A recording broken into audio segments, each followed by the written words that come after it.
Assalamualaikum warahmatullahi wabarakatuh. Hari ini kita dikejutkan dengan tindakan yang saya anggap sebagai satu lagi tindakan tidak puas hati dengan keputusan Kebawah Duli Yang Maha Mulia Seri Paduka Baginda Yang di-Pertuan Agong, bila mana seorang peguam Syed Iskandar telah menyaman tuanku Yang di-Pertuan Agong kerana tindakan tuanku menolak cadangan daripada Perdana Menteri yang dilihat mengganggu gugat tugas Perdana Menteri. Jadi saya tak faham dengan Muhyiddin ni.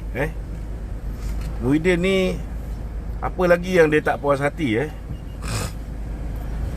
Tuanku buat keputusan ini bukan setakat dia tidak merujuk, bukan setakat dia sudah pun merujuk dengan pakar undang-undang, tetapi dia juga merujuk dengan majlis raja-raja. Dia merujuk dengan majlis raja-raja. Dan hasil perbincangan majlis raja-raja, maka ditolak permohonan untuk pengisytiharan darurat oleh Muhyiddin Yassin. Saya nak beritahu dengan sahabat-sahabat, inilah berlaku setelah Muhyiddin mungkin dia telah mengarahkan Rais Yatim, Speaker Dewan Negara, dan keputusan tuanku Yang di-Pertuan Agong kerana kononnya bercanggah dengan perkara 40 Perlembagaan Persekutuan yang mengatakan bahawa Yang di-Pertuan Agong perlu ataupun mandatory untuk menerima nasihat Perdana Menteri. Saya nak beritahu satu je, satu benda yang Rais Yatim baik, Syed Iskandar ni, peguam ni, bahawa Muhyiddin ini sudah tidak ada majoriti di dalam parlimen. Tak ada, dia sudah tidak layak untuk menjadi Perdana Menteri. Darurat yang nak dilaksanakan tak ada kena-mengena dengan COVID-19. Tak ada kena-mengena dengan COVID-19. Darurat yang mahu dilaksanakan, tuan-tuan, ialah kerana Muhyiddin tidak yakin bahawa dia boleh meluluskan belanjawan yang bakal dibentangkan di dalam parlimen pada 6 hari bulan ni. Jadi pertama sekali saya nak beritahu dengan tim baik, dengan peguam Syed Syed Iskandar ni, apa yang dia patut buat. Dia patut minta supaya Tan Sri Muhyiddin Yassin melakukan ataupun membenarkan usul undi tidak percaya yang dibawa oleh Yang Berhormat Mulia Tengku Razali dibentangkan terlebih dahulu di dalam parlimen, supaya beliau disahkan merupakan seorang Perdana Menteri yang masih legitimate, yang masih sah. Jika beliau masih lagi sah Perdana Menteri, barulah beliau layak untuk membentangkan belanjawan, dan barulah belanjawan itu boleh dibentangkan dan dibahaskan serta diterima oleh ahli-ahli parlimen. Kalau misalnya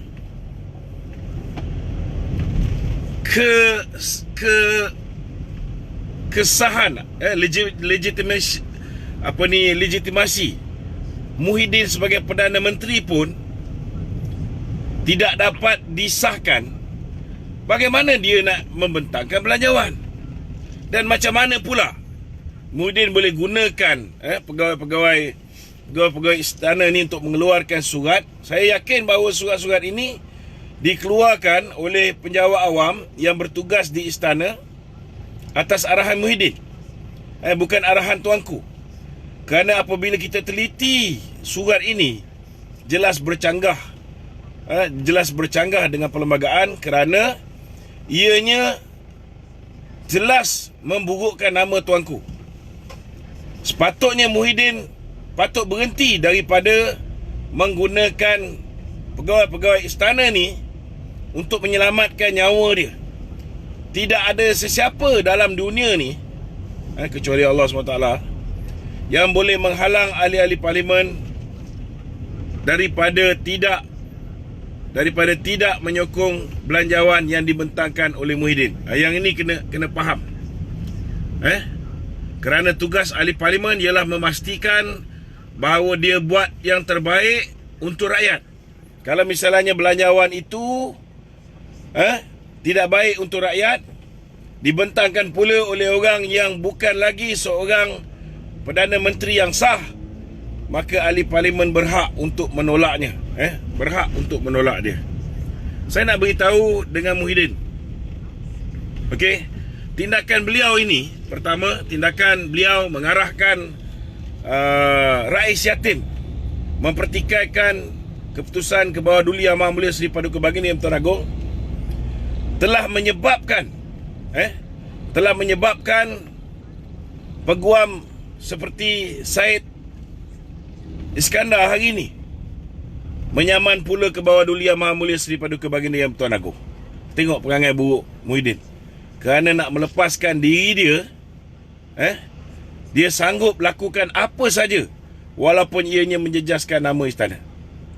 Kedua, tindakan beliau menggunakan pegawai istana dengan mengeluarkan surat daripada istana yang saya begitu yakin tanpa diteliti terlebih dahulu oleh baginda tuanku telah menyebabkan hari ini sudah ramai individu yang telah mempertikaikan isi kandung surat yang jelas terbukti menyalahi undang-undang negara, menyalahi prinsip separation of power, dan juga seolah-olah tidak memahami konsep raja berperlembagaan di dalam negara ini. Saya minta pihak istana perlu teliti. Mungkin tuanku terlebih dahulu sebelum pegawai-pegawai kerajaan yang bertugas di istana ini mengeluarkan kenyataan atas arahan Muhyiddin. Kerana ini akhirnya akan menyebabkan sekali lagi tuanku diheret ke mahkamah, seperti mana apa yang dilakukan oleh Syed Iskandar pada hari ini. Keduanya, saya ingin mengucapkan tahniah dan syabas kepada UMNO kerana akhirnya mereka mengambil keputusan untuk tidak melayan kerenah Muhyiddin. Anda tak sedar diri, dia sudah tidak ada majoriti di dalam parlimen. Berangan untuk mendapatkan sokongan UMNO untuk meluluskan belanjawan ini dengan menawarkan cuba menyogok kepada UMNO. Kemudian diletakkan syarat pula. Syaratnya timbalan Perdana Menteri itu mestilah bukan Presiden UMNO.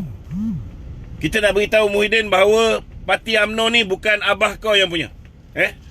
Parti UMNO ni dimiliki oleh ahli-ahli UMNO ada 3.7 juta.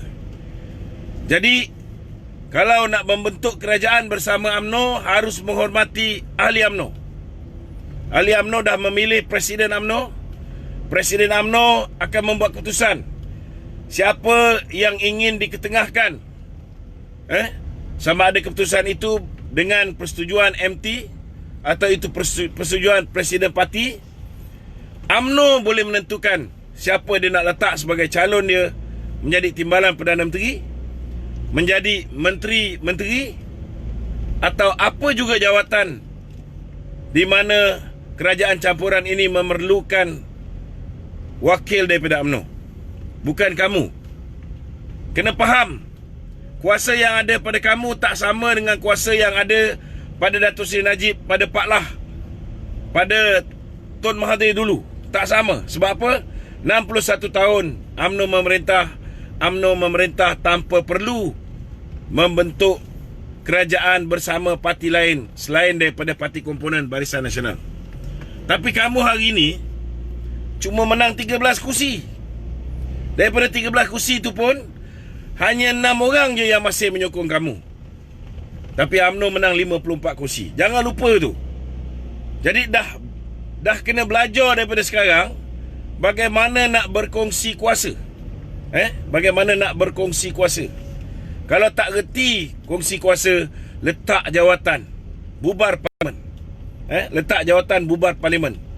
Tahulah tuanku, nak buat kerja, nak melantik Perdana Menteri interim. Sama ada tuanku nak melantik Tengku Razali ke, ataupun tuanku nak melantik KSN ke sebagai Perdana Menteri interim, sehingga COVID ni selesai dan kita adakan pilihan raya semula, itu terpulang kepada budi bicara tuanku. Yang penting kamu tolong aku dengan keputusan Majlis Raja-Raja dan Baginda Tuanku Yang di-Pertuan Agong, yang telah pun menolak cadangan bodoh kamu nak melaksanakan darurat. Kalau darurat tu betul pasal kesihatan, kita boleh terima. Kalau darurat itu untuk mengelakkan pilihan raya, kita boleh terima. Tetapi darurat yang kamu nak buat jelas bertujuan untuk menghalalkan kamu menggunakan duit negara tanpa mendapat kelulusan parlimen. Ini kita tak boleh terima sama sekali. Jadi saya minta supaya ahli-ahli UMNO kita berikan sokongan padu kepada parti kita yang hari ini telah mengambil keputusan untuk tidak menyenaraikan sesiapa sebagai timbalan Perdana Menteri. Kita pun tak terlapak lah untuk ikut kehendak Muhyiddin ni. Suka hati bapak dia je kan. Engkau jadi Perdana Menteri pun kita tak letak sebarang syarat. Kalau nak ikutkan saya, syarat yang patut UMNO terima hari ni, apa yang dia patut buat? UMNO kalau nak kerjasama dengan PPBM, kita letak syarat Perdana Menteri mesti daripada UMNO. Timbalan Perdana Menteri 1 mesti daripada PAS. Sebab PAS menang 18 kursi. Bersatu cuma menang berapa kursi? 13. Daripada 13 tu pun hanya 6 je yang masih sokong dia. Yang lain sokongan dia datang daripada ahli parlimen yang dia curi daripada PKR dan ahli parlimen yang dia curi daripada UMNO. Jadi sedar diri sikit. Kalau nak bagi pun bersatu sebagai timbalan Perdana Menteri 2, boleh. Tapi dengan syarat. Syarat dia, calon yang PPBM nak beri mestilah bukan seorang yang terlibat dalam kes lelaki dengan lelaki, elephant fight elephant, ataupun kes semburit. Setengah orang tak suka saya sebut semburit ni, tapi itu je lah bahasa yang disediakan oleh Dewan Bahasa dan Pustaka kan. Dan yang kedua, kita tak nak mereka yang terlibat buat kerja dengan bini orang ni, macam Muhyiddin ni kan. Kita letak 2 syarat ni. Kalau nak isi jawatan timbalan Perdana Menteri, nak yang bersih, ada integriti. Yang semburit kita tak nak, yang main bini orang pun kita tak nak. Pilihlah di kalangan siapa di dalam bersatu ni yang boleh diangkat jadi timbalan Perdana Menteri 2. Inilah syarat yang patutnya UMNO berikan. Assalamualaikum warahmatullahi wabarakatuh.